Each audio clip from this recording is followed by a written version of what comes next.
Financial markets opened the year deep in the red after a sell-off in China on Monday sparked the same all over the world. The Dow ending the week down more than 1,000 points for the worst open in years, despite a blockbuster jobs report on Friday that capped the best 2 years of job gains in America since the boom days of the 1990s. So what's behind the bad news, good news first week? What does it mean for your money in the year ahead? Here to discuss that, two of the nation's top economists. Glenn Hubbard, Dean of Columbia University Business School, former chair of the Council of Economic Advisors under George W. Bush, and Paul Krugman, a Nobel Prize-winning economist with the City University of New York and the New York Times. And Paul, let me begin with you. You took on this question of whether China is going to cause a global crisis in your column. On Friday, we heard people like George Soros say this is as bad as 2008. Well, China is really, really messed up. I mean, I'm definitely buying into the hard landing for China story now. It really looks like a bad mess. It looks like Japan when it had its big bust up, only worse and without the social cohesion. So China looks bad. The question is whether you can make that a story where the rest of the world gets dragged down. And the numbers make that a hard story to tell. You know, even now, even with all the globalization, the United States only sells about $1.07 of what we make to other countries, and most of that is to Canada, Europe, not to China. So it's a little bit hard to tell that story, but you know, like I said in the column, I don't have the courage of my complacency. Even though the numbers don't work, I'm worried. So do markets overreact? No, I am worried about China. I think Paul's right that our direct exposure to China and trade is small. Exports to China are only 0.2% of GDP. But that's a known known. The known unknown is the Chinese debt problem, which is very large. But the scariest is the unknown unknown. We all know that China has a lot of negative net present value investment. It's an economic long-term basket case. We always thought we could manage through it. I'm not sure that the short run and the long run are too different. Which is why you don't have the courage of your complacency. Yeah, now the Chinese debt, we have to bear in mind, is owed to themselves. It's not money, you know, it's an internal Chinese debt problem. There's not a whole lot of money at risk directly. But the trouble is, the world is complicated.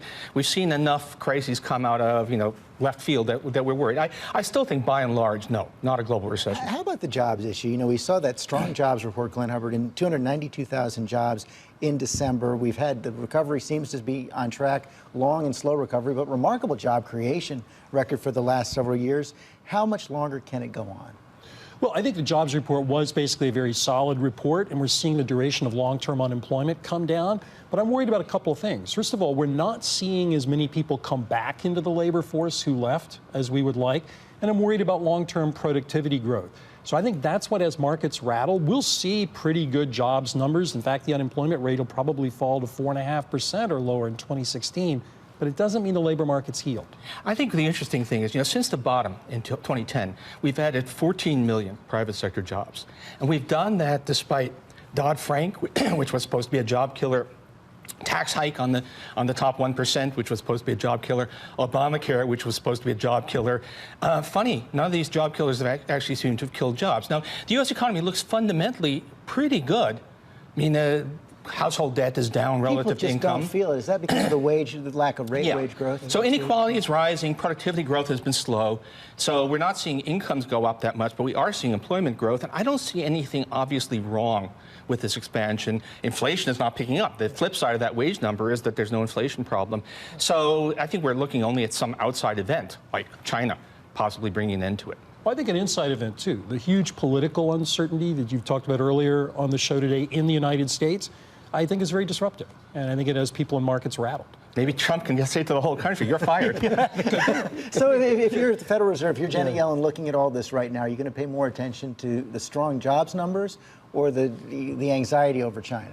Oh, if I were Janet Yellen, I would be holding my fire. I wouldn't have done the rate hike they already did, because if something does go wrong, we don't have any room for maneuver. The Fed should be waiting until it really clearly sees the whites of inflation's eyes, because if they're wrong, if they hike too soon, there may be no coming back from that. So that means holding off for how long? Until you see inflation actually pick up, which we haven't seen at all yet.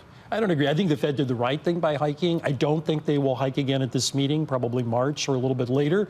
But I think there are real reasons to worry about misallocating credit. And we will see in a year's time inflation pick up. So I think the Fed's on the right path. Well, they've been saying that about the inflation pickup for years and years. I think know. we have no idea, really. We don't know that full employment is anywhere close.